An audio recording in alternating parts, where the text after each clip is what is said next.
Hello students, welcome to the lecture 5 of atomic structure. In last class we were discussing about the electromagnetic radiation and electromagnetic spectrum. तो हमने वहां पे ये देखा था, जो हमने लास्ट क्लास में लास्ट पॉइंट पढ़ा था इलेक्ट्रोमैग्नेटिक स्पेक्ट्रम, उसमें डिफरेंट वेवलेंथ थी जो जिसको हमने अरेंज किया था इंक्रीजिंग ऑर्डर में, और उसमें हमने ये देखा था radio waves, X rays, visible light का जो स्पेक्ट्रम था वो सब हमारे इलेक्ट्रोमैग्नेटिक रेडिएशन में आते हैं। तो हमने वहां पे ये देखा कि जो इलेक्ट्रोमैग्नेटिक रेडिएशन को हम रिप्रेजेंट कर रहे थे वो हम वेवलेंथ के अकॉर्डिंग रिप्रेजेंट कर रहे थे। वहां पे हम उस इलेक्ट्रोमैग्नेटिक रेडिएशन के वेव नेचर की बात कर रहे थे। वेव नेचर में हमने पहले डिस्कस किया था कुछ वेव की कैरेक्टरिस्टिक, जिसमें हमने बात की थी वेवलेंथ, फ्रीक्वेंसी है ना, एम्पलीट्यूड। तो हमने वहां पे ये देखा जो हमारा इलेक्ट्रोमैग्नेटिक रेडिएशन है वो इलेक्ट्रोमैग्नेटिक रेडिएशन में वेवलेंथ आ रही है, फ्रीक्वेंसी, जैसे हम विजिबल लाइट की बात करें तो हमने विजिबल लाइट का स्पेक्ट्रम देखा था 4000 एंगस्ट्रॉम टू 7500 एंगस्ट्रॉम तक इसकी रेंज थी। अब ये क्या रिप्रेजेंट कर रहा था, इसका लैम्डा। तो इसका लैम्डा है, इसकी फ्रीक्वेंसी है। तो यहां पे हम यानी किस कैरेक्टरिस्टिक की बात कर रहे हैं, इसकी वेव कैरेक्टरिस्टिक की बात कर रहे हैं, यानी वेव नेचर की बात कर रहे हैं। तो जो हमारा इलेक्ट्रोमैग्नेटिक रेडिएशन है वो इलेक्ट्रोमैग्नेटिक रेडिएशन के वेव नेचर के बारे में हमने डिस्कस किया था, जहां पे हमने उसकी वेवलेंथ फ्रीक्वेंसी देखी थी। आज के क्लास में हम डिस्कस करेंगे इलेक्ट्रोमैग्नेटिक रेडिएशन के पार्टिकल नेचर की, जिसमें हम पढ़ेंगे प्लैंक्स क्वांटम थ्योरी। ठीक है, सो पार्टिकल नेचर ऑफ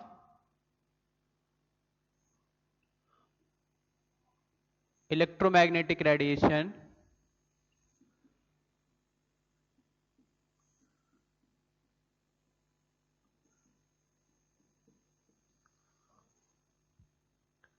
जिसको हम बोल रहे हैं क्या, प्लैंक्स क्वांटम थ्योरी।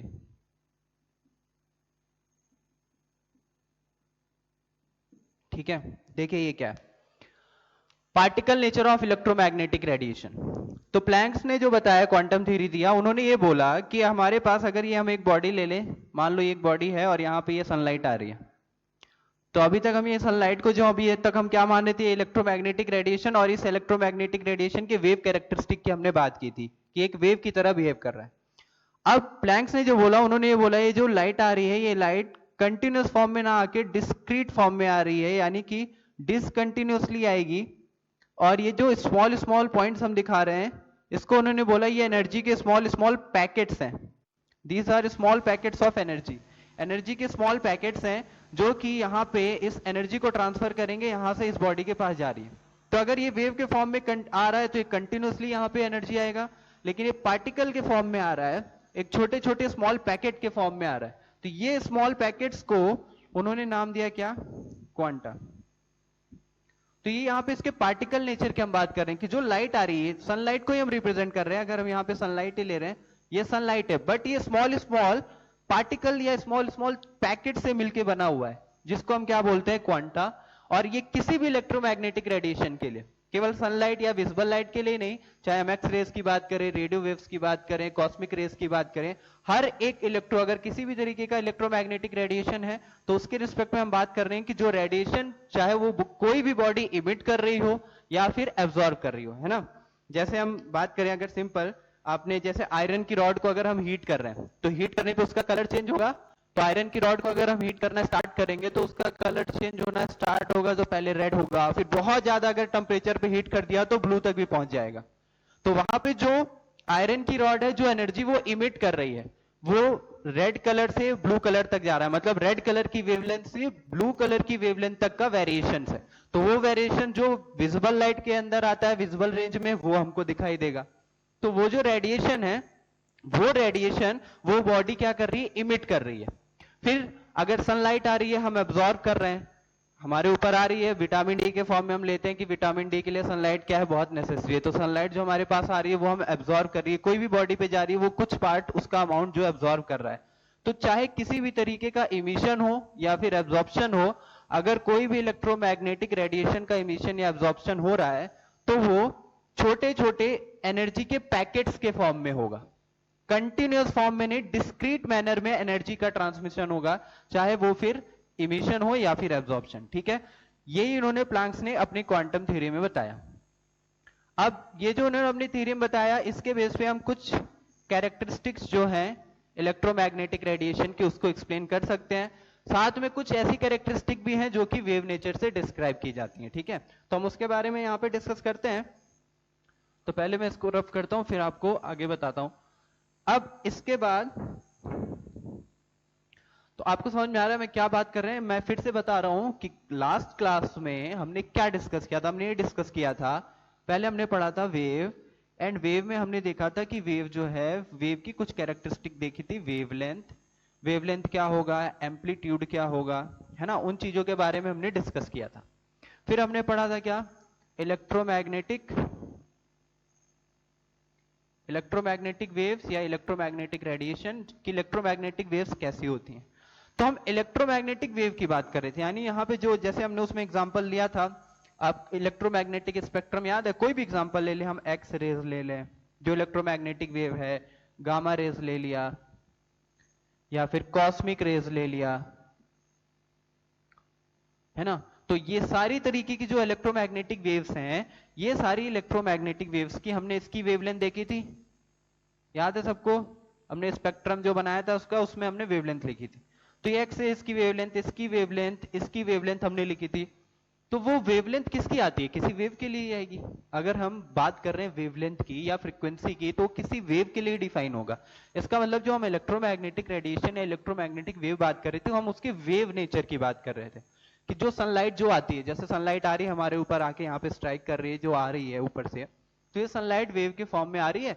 तो उस सनलाइट में जो जो लाइट्स हैं, अब जो सनलाइट हमारे पास आ रही है उसमें जो विजिबल लाइट का स्पेक्ट्रम है, उसकी एक वेवलेंथ होगी, जो अभी हमने देखी थी 4000 एंगस्ट्रॉम टू 7500 एंगस्ट्रॉम। तो वो जो लाइट आ रही है वो वेव के फॉर्म में आ रही है, जिसको हमने इलेक्ट्रोमैग्नेटिक वेव बोला।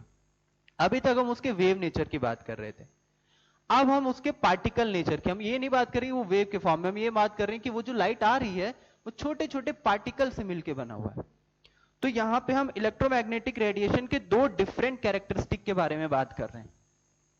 पहले हमने देखा इलेक्ट्रोमैग्नेटिक जो रेडिएशन है वो वेव के फॉर्म में हो सकता है, जिसमें हमारे पास डिफरेंट वेवलेंथ फ्रीक्वेंसीज हैं। साथ में particle nature of electromagnetic radiation, जिसमें हम बात करेंगे प्लैंक्स क्वांटम थ्योरी। समझ में आया सबको क्या। तो मैं फिर से बता रहा हूं, प्लैंक्स ने क्या बताया हमारे पास, कि अगर कोई भी बॉडी है, चाहे ये एनर्जी को इमिट कर रही हो, अगर ये इमिशन हो रहा है या फिर एब्जॉर्प्शन हो रहा है, ठीक है, एब्जॉर्प्शन भी होगा, एब्जॉर्प्शन हो या फिर इमिशन हो, इमिशन हो रहा हो या एब्जॉर्प्शन हो रहा हो, किसका, इलेक्ट्रोमैग्नेटिक रेडिएशन का। तो अगर इलेक्ट्रोमैग्नेटिक रेडिएशन का एब्जॉर्प्शन या इमिशन हो रहा है, तो वो किस फॉर्म में होगा, वो एनर्जी के छोटे छोटे स्मॉल पैकेट्स के फॉर्म में होगा, यानी डिस्क्रीट मैनर में, नॉट इन कंटिन्यूअस मैनर, ठीक है। उसको हम क्या बोलेंगे, और ये जो एनर्जी डिफाइन की गई इन सबको हम क्या बोलेंगे, क्वांटास। ये स्मॉल स्मॉल पैकेट्स को हम क्या बोलते हैं, क्वांटा, ठीक है। तो एनर्जी जो आ रही है वो कंटिन्यूअसली ऐसे वेव के फॉर्म में ना आके हमारे पास छोटे छोटे पैकेट्स के फॉर्म में आ रही है, और हम उन छोटे छोटे पैकेट्स को एब्जॉर्ब कर रहे हैं। तो हम क्या बात कर रहे हैं कि वो छोटा छोटा पैकेट आ रहा है हमारे पास, इसका मतलब हम ये मान रहे हैं कि वो छोटे छोटे स्मॉल स्मॉल पार्टिकल्स हैं। तो मतलब हम वो पार्टिकल नेचर की बात कर रहे हैं। अब यहाँ पे हम उसके वेव नेचर की बात नहीं कर रहे कि वो स्मॉल स्मॉल पैकेट्स के फॉर्म में हमारे पास आ रहा है। अब क्यों ये आया, और इसके बेसिस पे कुछ कैरेक्टरिस्टिक्स हैं जिनको हम आगे पढ़ेंगे, जैसे फोटो इलेक्ट्रिक इफेक्ट है जो कि एक्सप्लेन करता है, फोटो इलेक्ट्रिक इफेक्ट जो है वो एक्सप्लेन किया गया है on the basis of Planck's quantum theory, ठीक है। तो हम इनके बारे में बात करते हैं।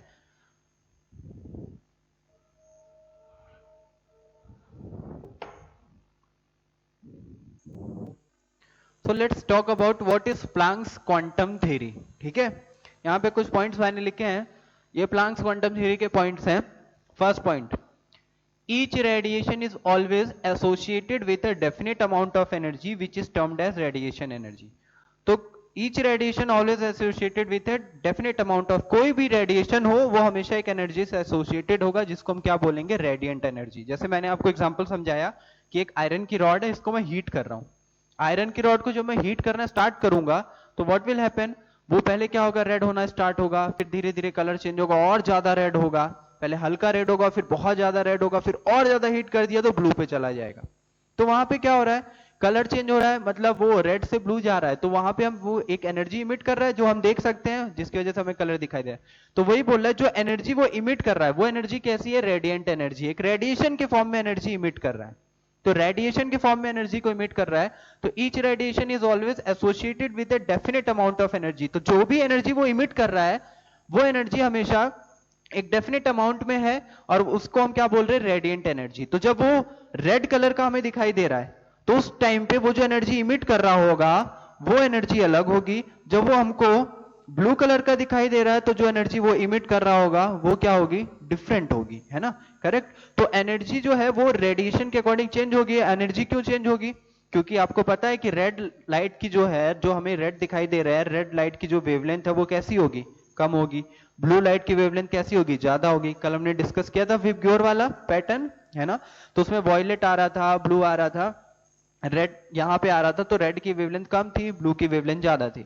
तो उस केस में हमने ये देखा कि विबग्योर के केस में अगर हम इस तरीके से बात कर रहे हैं कि रेड की वेवलेंथ, सॉरी रेड की वेवलेंथ क्या होगी हमारे पास, ज्यादा होगी, एंड ब्लू की वेवलेंथ हमारे पास क्या हो जाएगी, कम हो जाएगी, क्योंकि हमने इंक्रीजिंग ऑर्डर बनाया था ना विबग्योर का 4000 से 7000 की तरफ। तो उस केस में हमारे पास क्या आ रहा है, तो ये जो है वो कोई भी एनर्जी जो वहां पे वो रेडिएशन के फॉर्म में इमिट कर रहा है उसी को हम क्या बोल रहे हैं, रेडिएट एनर्जी।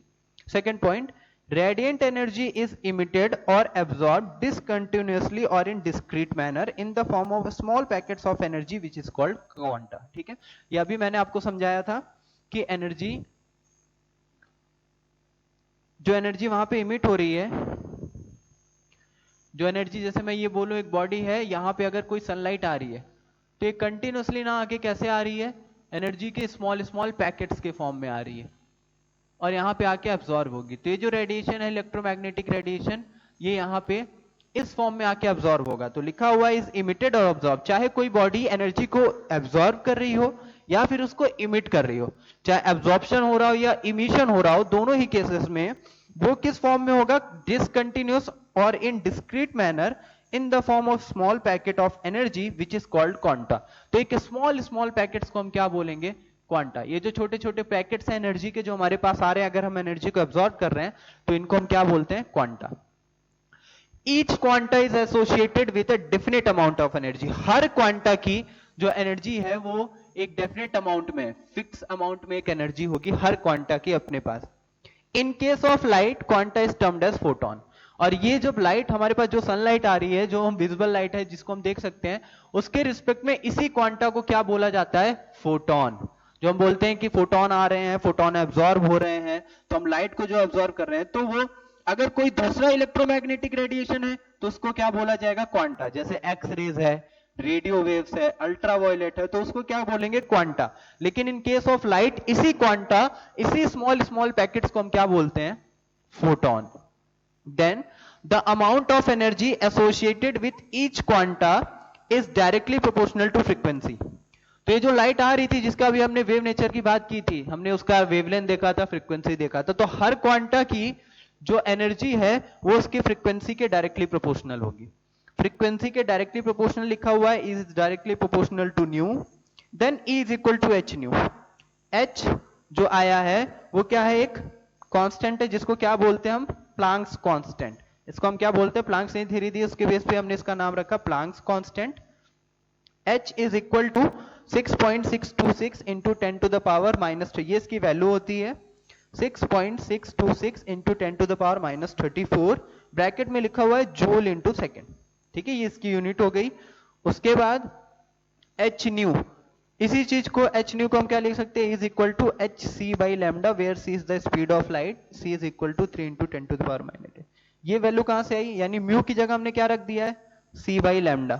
h तो अपनी जगह पे है, म्यू की जगह हमने रख दिया c बाई लैम्डा।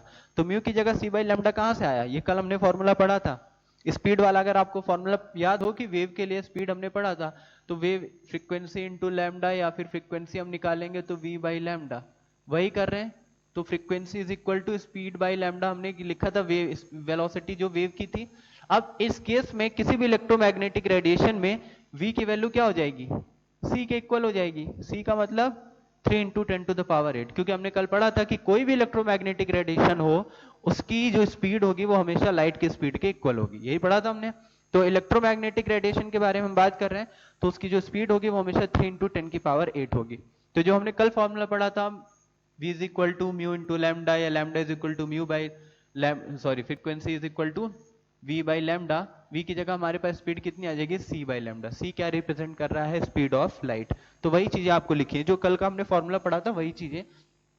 तो उसी में हमने यहाँ पे is directly proportional to nu होगा, h न्यू आ जाएगा, h जो कि प्लांक्स कांस्टेंट है जिसकी वैल्यू 6.626 इंटू 10⁻34 होगी, और nu is equal to c by lambda हमने यहाँ पे यूज कर लिया, जहाँ पे c स्पीड ऑफ लाइट है which is equal to 3 × 10⁸ metre per second.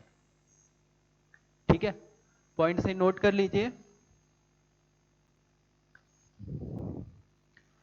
Then 6 point, the energy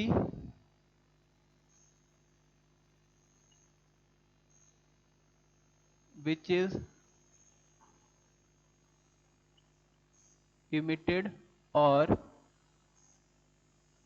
absorbed, the energy which is emitted or absorbed by a body is always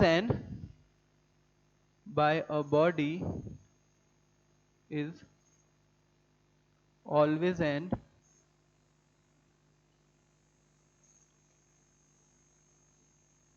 integral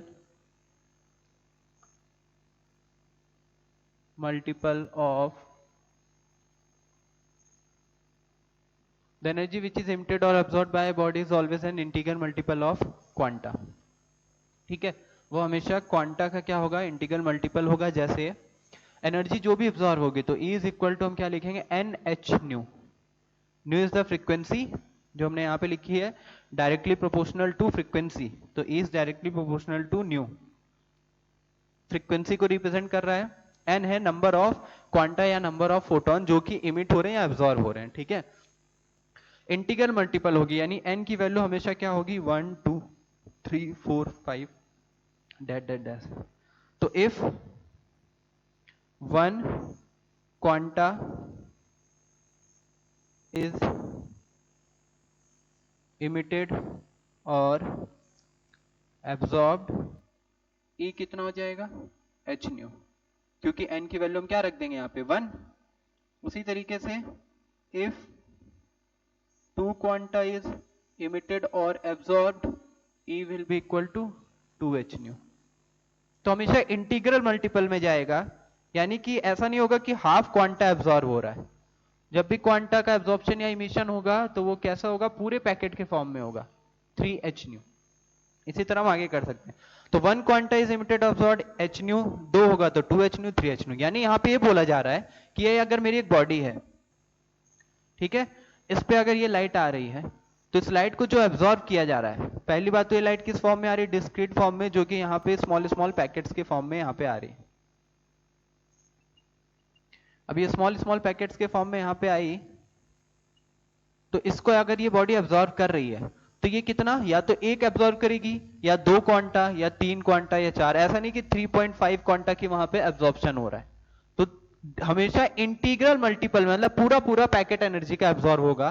तो 1 2 3 4 5 6 7 इस फॉर्म में जो होगा, 2 पैकेट एब्जॉर्ब किए, 3 packet absorb किए, 4 packets absorb किए energy के, तो इंटीग्रल मल्टीपल में एनर्जी का जो होगा यहाँ पे इंटीग्रल मल्टीपल ऑफ क्वांटा, उसके रिस्पेक्ट में हम यहाँ पे एनर्जी को निकालेंगे कि कितने अमाउंट में एनर्जी इमिट हो रही है या फिर एब्जॉर्ब हो रही है।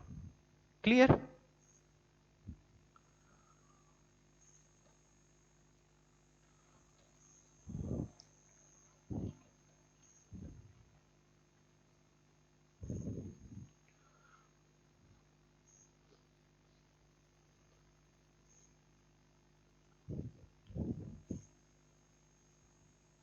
तो ये थी प्लैंक्स क्वांटम थ्योरी।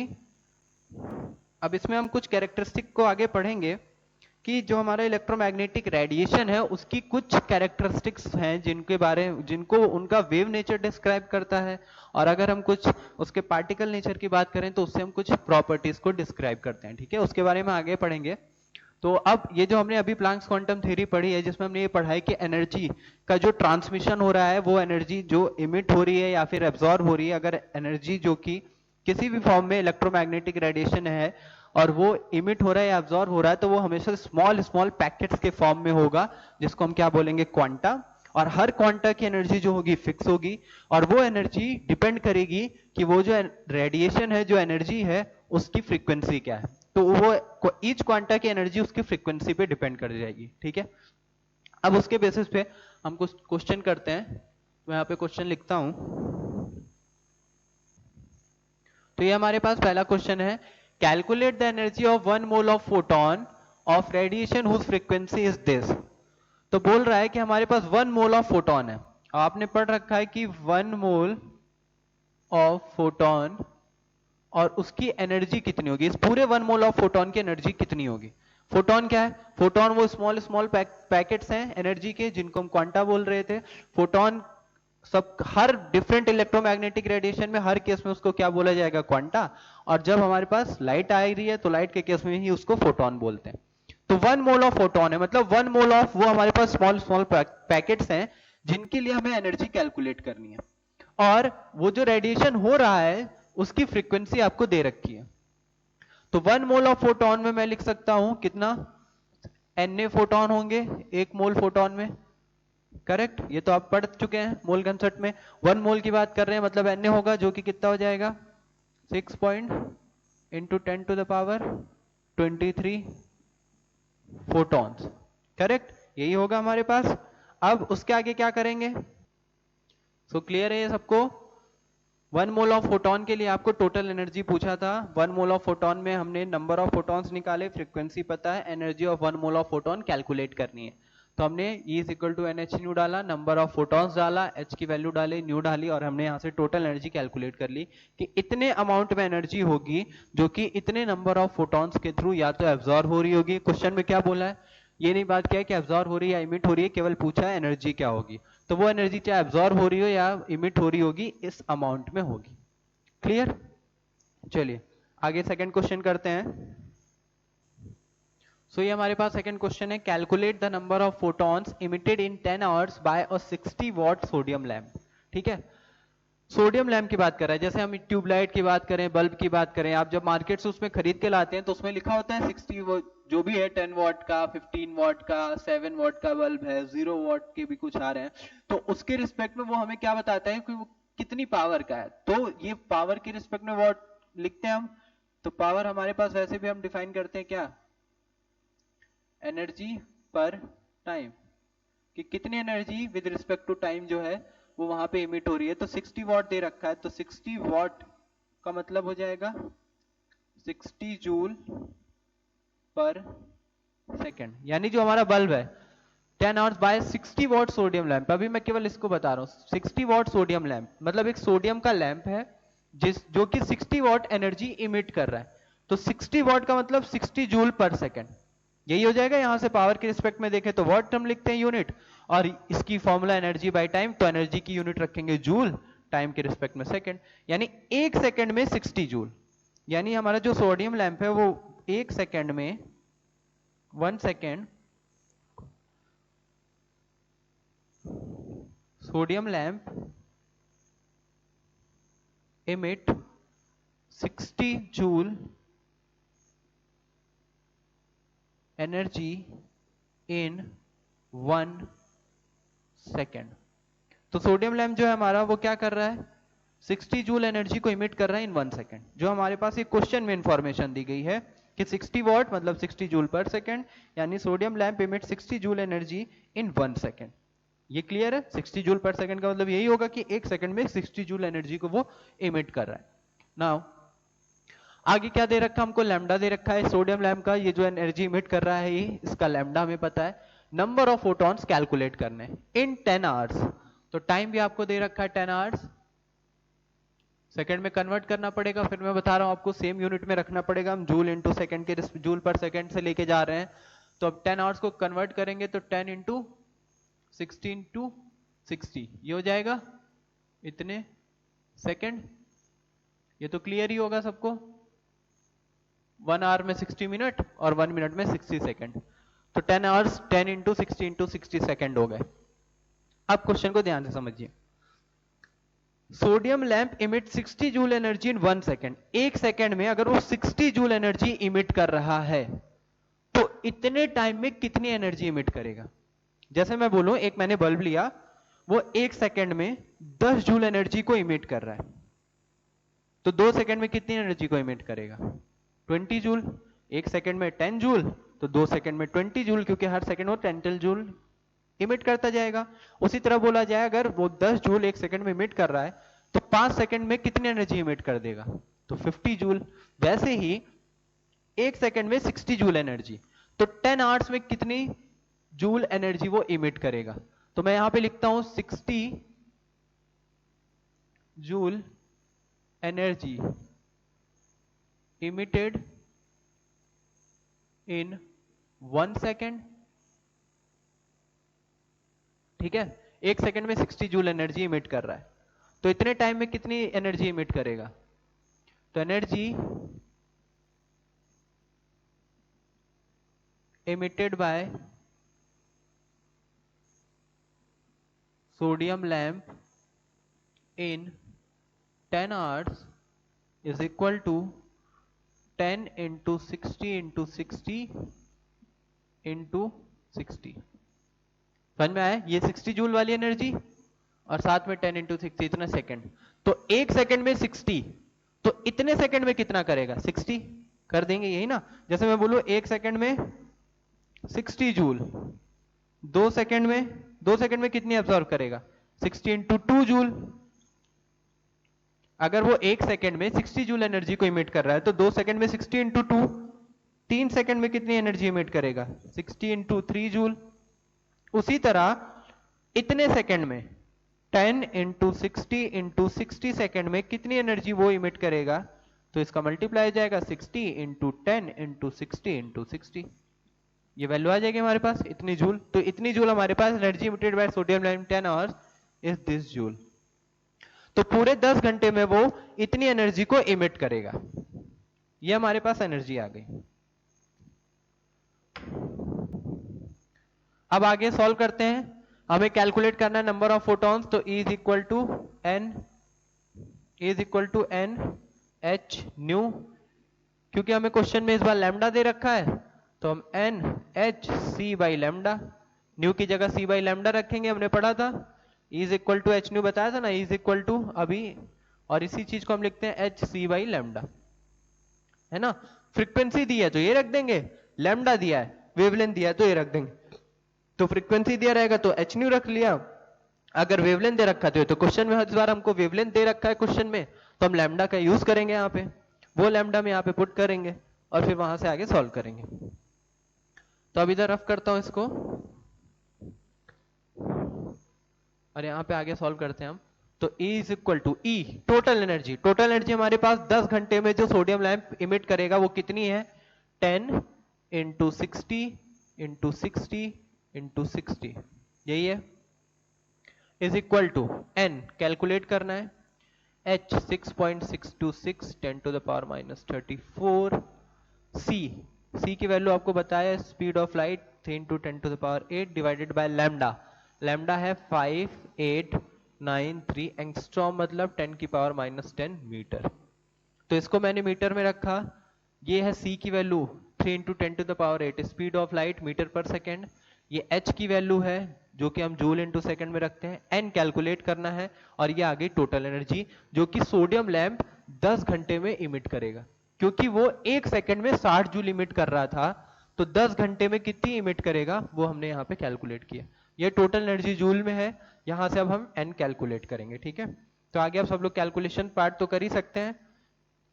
तो 60 into 60 into 60 into 10 into 5893 into 10 to the power minus 10 divided by 6.626 into 10 to the power minus 34, 3 into 10 to the power 8।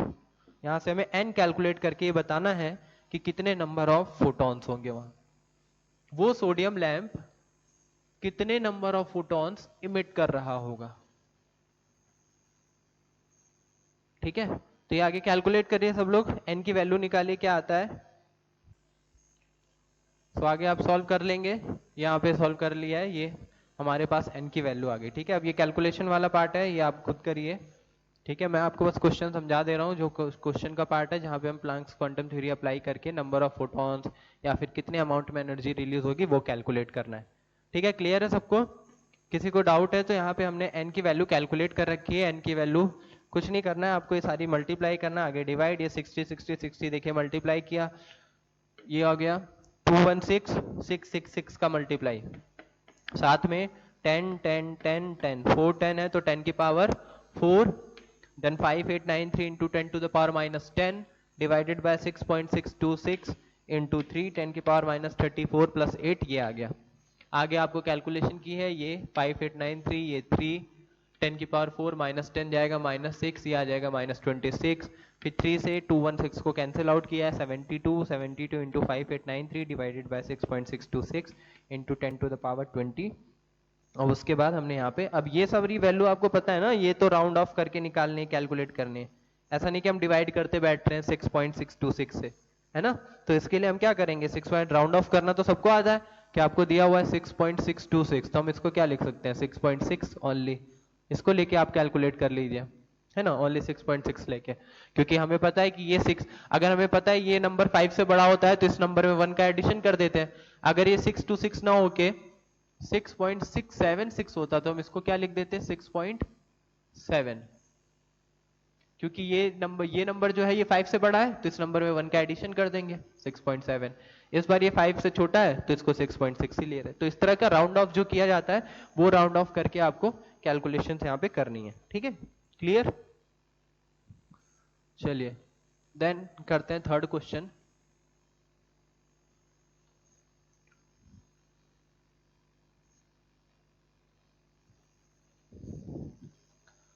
Third question जो है, थर्ड क्वेश्चन नोट करिए सब लोग। अ bulb emits light of wavelength, चलिए मैं लिख ही देता हूं क्वेश्चन को, फिर हम लोग सॉल्व करेंगे।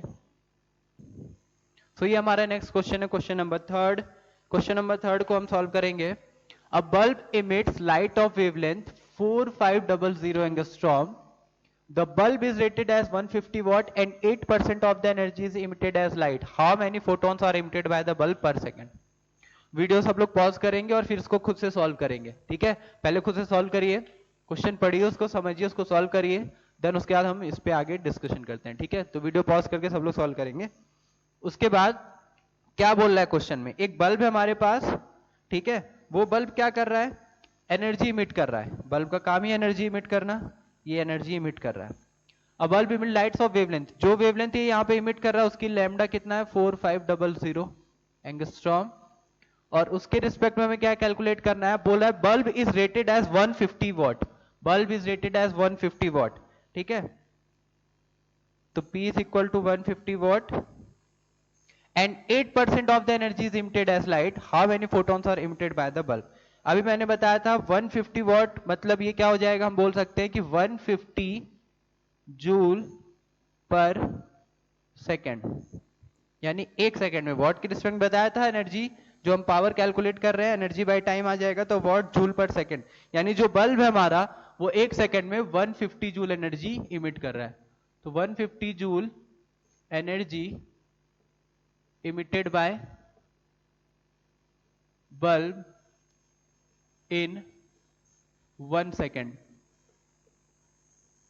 तो एक सेकेंड में कितनी 150 जूल एनर्जी को वो इमिट कर रहा है। अब उसमें भी आगे बोल रहा है क्वेश्चन में, the bulb is rated as 150 and 8% of the energy is emitted as light. वो जो 150 जूल उसका वॉट दे रखा है कि 150 जूल एनर्जी को 1 सेकेंड में इमिट करना चाहिए, बट उसकी इफिशियंसी भी दे रखा है 8%। 8% ही वो लाइट के फॉर्म में, रेडिएशन के फॉर्म में इमिट कर पा रहा है। तो 150 का हम यहाँ पे 8% निकालेंगे क्योंकि उसकी इफिशियंसी 100% नहीं है, यानी उस बल्ब का जो रेट है, मतलब मार्केट में आप खरीदने गए उस पे लिखा है 150 वॉट, बट वो एक्चुअली 150 वॉट का रेडिएशन वहां पे इमिट नहीं कर रहा, उसकी इफिशियंसी 8% है। तो 158% हम यहाँ पे कैलकुलेट कर लेंगे, 3/2 4, तो 12 जूल, यानी एक्चुअली में उसे 1 सेकेंड में 150 जूल एनर्जी इमिट करनी चाहिए, बट वो कर कितना रहा है, केवल 12 जूल, क्योंकि 8% उसकी इफिशियंसी है। आगे क्या क्वेश्चन में पूछ रहा है, how many photons are emitted by the bulb per second, एक सेकंड में। तो एक्चुअली वो 12 जूल एनर्जी हमारे पास आ गया है कि 12 जूल एनर्जी इमिट कर रहा है, 12 joule energy emitted by bulb in 1 second. ये एक्चुअली में वो इमिट कर रहा है क्योंकि उसकी इफिशियंसी कितनी है, 8%। ठीक है, अब हमें नंबर ऑफ फोटोन कैलकुलेट करना है, तो is equal to N H nu लगाएंगे। हमारे पास क्वेश्चन में क्या दे रखा है, लैम्डा, तो हमारे पास N H C by lambda. Energy E की जगह रखेंगे 12 जूल, एन कैलकुलेट करना है, एच की वैल्यू आपको पता है 10 की पावर माइनस 34, सी की वैल्यू पुट करेंगे 3 into 10 to the power 8, lambda आप पुट कर दीजिए, कितना दिया क्वेश्चन में 4500 10 टू द पावर माइनस 10, और यहां से एन की वैल्यू कैलकुलेट कर लेंगे। ठीक है,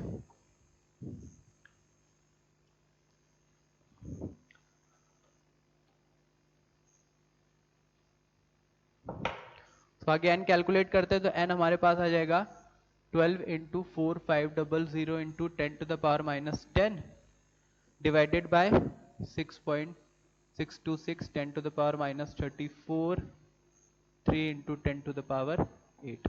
ठीक है, एन 12 इंटू 4500 10 की पावर माइनस 10, बाकी ये 10 की पावर माइनस 34, ये 8 इधर हो जाएगा, 10 की पावर माइनस 26 बचाइए 6.626 इंटू 3, ये आप कैलकुलेट करेंगे 9.8 के अराउंड आएगा, मल्टीप्लाई कर लीजिए, 9.8 के अराउंड आएगा, 9.9 के अराउंड आएगा, 19.9 के अराउंड। ठीक है, उसको हम 20 भी लिख सकते हैं, बट अभी आप इतने पे रख के पहले कैलकुलेशन करिए, बाद में करिएगा उसको। देन ये ऊपर चला जाएगा 26, पॉजिटिव कितना हो जाएगा 16 डिवाइडेड बाय 19.8। अब आगे कैलकुलेशन कर लेंगे, इसको 20 रख सकते हैं आप, 20 कर लीजिए राउंड ऑफ करके, देन सिंपल कैलकुलेशन हो जाएंगी, और यहाँ से n कैलकुलेट कर लीजिएगा। ठीक है, तो समझ में आ गया सबको क्वेश्चन ये कैलकुलेशन तो आप कर ही सकते हैं, क्वेश्चन आपको समझ में आना चाहिए, नहीं तो वहीं पे आप नहीं कर पाएंगे। देन आते हैं क्वेश्चन नंबर 4। सो नेक्स्ट आगे आपके लिए मैंने ये 3 क्वेश्चन होमवर्क दे रखे हैं। ठीक है, this is first, second and this one is third. Question मैं एक बार पढ़ देता हूँ, आपको एक्सप्लेन कर देता हूँ, आप फिर आपको सॉल्व करके आना है। ठीक है, the first one is A 100 watt bulb emits light of wavelength 400 nanometre. एक 100 watt का बल्ब है जो कि 400 नैनोमीटर की वेवलेंथ की जो लाइट है, जो रेडिएशन, उसको इमिट कर रहा है। Calculate the number of photons emitted पर सेकंड बाय द बल्ब। तो वो बल्ब जो कि 400 नैनोमीटर की वेवलेंथ वाला है और 100 वॉट का बल्ब है, वो कितने number of photons per second emit करेगा। नंबर ऑफ फोटॉन्स कैलकुलेट करना है, मतलब एन कैलकुलेट करना है आपको। क्वेश्चन में आपको लैम्डा दिया गया है 400 नैनोमीटर, साथ में 100 वॉट का बल्ब है, यानी उसकी पावर बताएगी 100 वॉट की, यानी एक सेकंड में 100 जूल एनर्जी को वो इमिट करेगा। समझ गए सब लोग, इससे पहले हमने क्वेश्चन किए थे वैसे ही क्वेश्चन है। Then second, an electromagnetic radiation of wavelength this, इस बार लैम्डा दिया गया again, is just sufficient to ionise a sodium atom. Calculate the ionisation energy of sodium in kilo joule per mole. अब इस चीज सेकंड क्वेश्चन को मैं यहां पे समझाता हूं। सोडियम एटम, सोडियम का एटॉमिक नंबर कितना होता है 11। ठीक है, ये भी सबको पता है, इलेक्ट्रॉनिक कॉन्फ़िगरेशन तो आपने पढ़ा होगा कि फर्स्ट शेल जो ऑर्बिट होगा उसमें 2 इलेक्ट्रॉन, सेकंड में 1 एंड थर्ड में 1 इलेक्ट्रॉन। तो अगर मैं यहाँ पे दिखाऊं 3 ऑर्बिट्स, मान लो ये मैंने सेकंड ऑर्बिट बनाया, ये मैंने थर्ड ऑर्बिट बना दिया, यहाँ इसका पॉजिटिव न्यूक्लियस है, तो यहाँ 2 इलेक्ट्रॉन होंगे, फिर इसमें 8 और बाहर वाले में 1 इलेक्ट्रॉन जो कि 8 है, 281 इसका इलेक्ट्रॉनिक कॉन्फ़िगरेशन आएगा। इलेक्ट्रॉनिक कॉन्फ़िगरेशन 281 आएगा, पहले सेल में 2, दूसरे में 8, थर्ड में 1 ही बचेगा क्योंकि एटॉमिक नंबर है 11। ये 1 इलेक्ट्रॉन। अब उसके बाद हमें यह भी पता है कि सोडियम क्या करता है, अपना 1 इलेक्ट्रॉन बाहर निकाल के किसमें कन्वर्ट हो जाता है, Na+, साथ में 1 इलेक्ट्रॉन। क्यों 1 इलेक्ट्रॉन निकाल देता है, क्योंकि 1 इलेक्ट्रॉन निकाल देगा तो ऑक्टेट कंप्लीट हो जाता है। ये तो हमने अपने 9th में पढ़ा है कि ऑक्टेट कंप्लीट हो जाएगा तो स्टेबल हो जाएगा, तो Na से Na+। तो वही बोल रहा है क्वेश्चन में, an electromagnetic radiation of wavelength this is just sufficient to ionise a sodium atom. तो सोडियम का जो एटम है Na, इसको आयनाइज करना है। आयनाइज करने का मतलब इसको Na+ बना रहे हैं हम, तो इसको Na+ आयंस में कन्वर्ट कर रहे हैं। वो कब बनेगा, Na से Na+ कब बनेगा, जब इसका 1 इलेक्ट्रॉन निकल जाएगा। इसका मतलब हम इस इलेक्ट्रॉन को निकाल रहे हैं, और इस इलेक्ट्रॉन को निकालेंगे कैसे, इस इलेक्ट्रॉन को निकालने के लिए हमको कुछ एनर्जी यहाँ पे प्रोवाइड करनी पड़ेगी। वो एनर्जी जो दी जा रही है, वो रेडिएशन जो है वो 242 नैनोमीटर की वेवलेंथ का है। तो एक एनर्जी हम यहाँ से दे रहे हैं, 242 नैनोमीटर की एक इलेक्ट्रोमैग्नेटिक रेडिएशन यूज किया गया है। वो रेडिएशन गया यहां, स्ट्राइक किया, इस इलेक्ट्रॉन को अपनी एनर्जी प्रोवाइड करेगा, जिससे ये इलेक्ट्रॉन बाहर निकल जाएगा, यानी Na से Na प्लस बन जाएगा। तो ये बोल रहा है electromagnetic radiation of wavelength 242 nanometre is just sufficient to ionise a sodium atom, यानी सोडियम एटम को आयनाइज कर दे रहा है, Na से Na प्लस बना दे रहा है जब इस वेवलेंथ की रेडिएशन का यूज किया जाता है।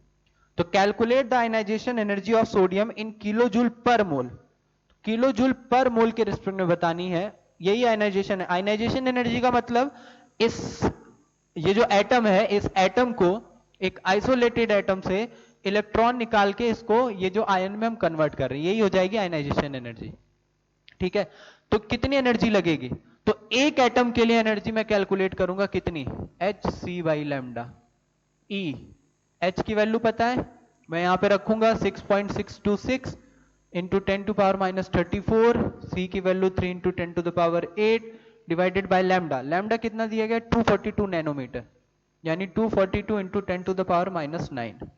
तो ये वैल्यूज पुट करके मेरे पास एनर्जी आ जाएगी, यानी कितनी एनर्जी मैं यहां से दे रहा हूं, क्योंकि मुझे लैम्डा पता है, तो लैम्डा से मुझे एनर्जी फोटोन की मिल जाएगी कि कितनी एनर्जी मैं यहां से प्रोवाइड कर रहा हूं, जो कि जाके इस इलेक्ट्रॉन को मिलेगी और इलेक्ट्रॉन निकल जाएगा। बट ये केवल एक एटम के लिए, यानी एक एटम के रिस्पेक्ट में ये इसकी आयनाइजेशन एनर्जी हो जाएगी। तो आपको पूछ रहा है किलो जूल पर मोल में बतानी है, यानी एक मोल के लिए। अभी तक मैं क्या बोल रहा हूं, फिर से सुनिए, केवल एक एटम के रिस्पेक्ट में ये एनर्जी आएगी।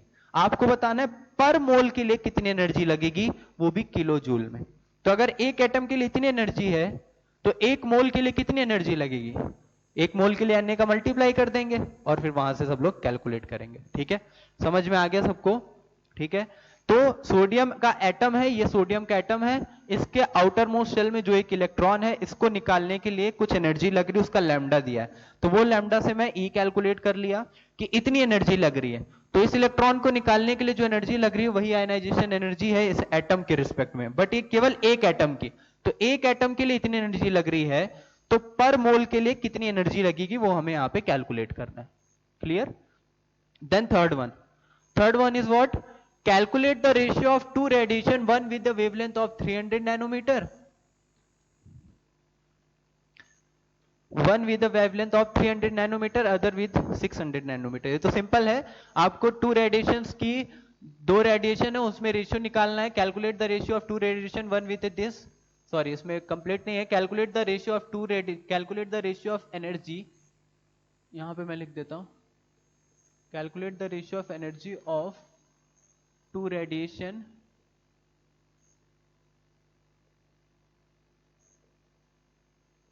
calculate the ratio of energy of two radiation, one with the wavelength of this and other with this।